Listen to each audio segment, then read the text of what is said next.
ناراض مت ہوئیے گا، ہمارے بہت سارے نمازی بھائی کہتے ہیں کہ صاحب الحمدللہ 40 سال سے نماز پڑھ رہا ہوں، لیکن ان سے نماز سن کر دیکھ لیں، نہ الحمد صحیح پڑھتے ہیں نہ اس کے ساتھ سورت صحیح پڑھتے ہیں، نمازوں کا ٹھکانہ ہی نہیں ہے۔ وجہ اس کی کیا ہے؟ ہم نے دیکھ دیکھ کے نماز سیکھی ہے، کسی عالم سے کتاب پڑھ کر نہیں سیکھی ہوتی۔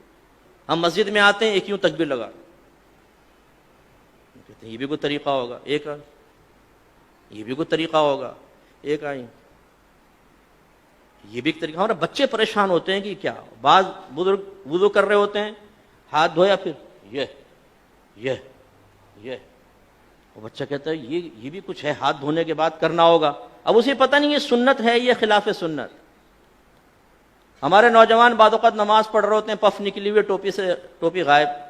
اب ٹوپی سے نماز پڑھنا مستحب ہے، اس کا انکار نہیں ہے، اور ہم ادب بھی اس کو کہتے ہیں، لیکن بغیر ٹوپی کے نماز پڑھنا نہ گناہ ہے نہ کوئی مکروہ تحریمی، زیادہ سے زیادہ آپ کہہ سکتے ہیں مکروہ تنزیہی، جو گناہ نہیں ہے نظر شرع میں لیکن اچھا بھی نہیں ہے۔ یوں اب ہمارے کئی لوگوں کو دیکھا وہ نماز پڑھ رہا ہے، ٹوپی لی اس کے سر پہ، اور پھر جمائیں گے اس کو تھوڑا سا نا تاکہ اچھی طرح وہ اپنی جگہ بنا لے، لیکن اس کے بال بھی ایسے آوارہ گرد اور ایسے دشمن ہوتے ہیں، بولتے خبردار جو ٹوپی ٹکی سر پہ، وہ رکوع میں جاتا ہے ٹوپی پہلے سجدے میں۔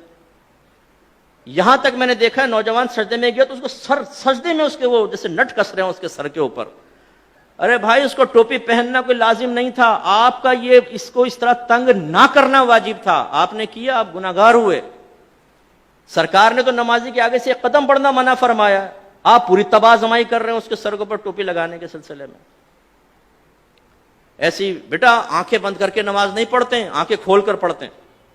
حالانکہ فقہ نے واضح لکھا ہے کہ اگر آنکھیں بند کر کے خشوع و خضوع زیادہ ہوتا ہے تو مستحب ہے کہ آنکھیں بند کر کے نماز پڑھیں، اور اگر آنکھیں کھول کر نماز پڑھنے سے خشوع و خضوع آتا ہے، دنیاوی خیالات سے نجات پاتے ہیں، تو آنکھیں کھول کر پڑھنا مستحب ہے۔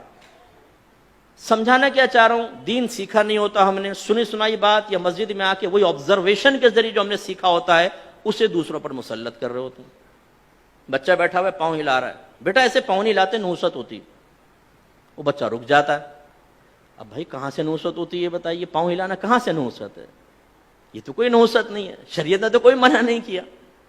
لیکن وہی بچہ اگر فجر کی نماز چھوڑ رہا ہو تو اس کو اتنی سختی سے نہیں سمجھائیں گے نا، بچہ تھکا آ رہا ہے، رات میں سو گیا، کوئی بات، پوری رات محافل نعت میں شرکت کر کے سنی ٹناٹن قطعی جنتی نعت خانوں کی زبان پر فجر کی نماز چھوڑ رہا ہوتا ہے نا، نہ جماعت سے نماز پڑھے گا نہ فرض پڑھے گا، 4 بجے تک محفل ہوئی ہے، اس کے بعد اسکوٹر گھمایا، آ کے بستر پر سو گئے، مؤذن کہہ رہا ہے حی علی الصلاۃ حی علی الفلاح، اور وہ تصوراتی اور خوابی دنیا سے جواب دے رہا ہے کہ حضور نعت خوانی میں شرکت کر تو لیے، جنتی ہو تو چکا ہوں، بلا حساب و کتاب تو ہم جنت میں چلے جائیں گے۔ خود نعت خان نے شعر سنایا ہے، ہم رسول اللہ کے جنت رسول اللہ کی، یہ حی علی الصلاح حی علی الفلاح دوسرے لوگوں کے لیے ہے، جو نعت خوانی میں شرکت نہیں کرتے ان کے لیے ہو سکتا ہے، ہم تو جنتی ہیں۔ یہ ہم لوگوں کی حالت ہے۔ تو خلاصہ کلام یہ ہے کہ دین آپ سیکھیے۔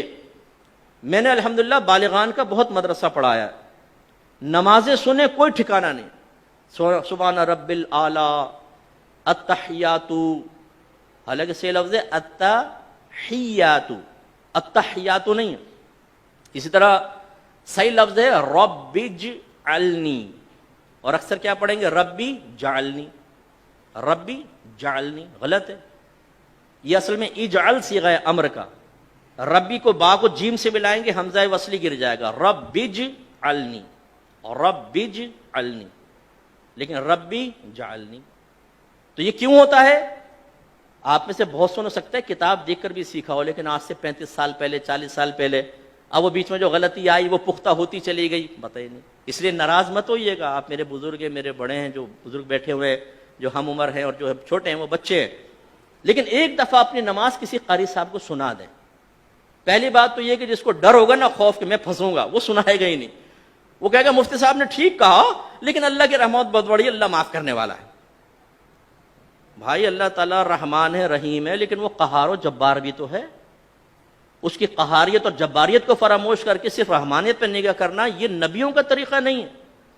وہ وصف نبوت حاصل کرنے کے باوجود، صحابہ کرام وصف صحابیت حاصل کرنے کے باوجود ڈرتے رہے اپنے رب سے، وہ رحمت کا یقین بھی رکھتے تھے اور اللہ کے عذاب سے بھی خوفزدہ رہتے تھے۔ یہ ایک مومن کی شان ہے، تو سیکھیے۔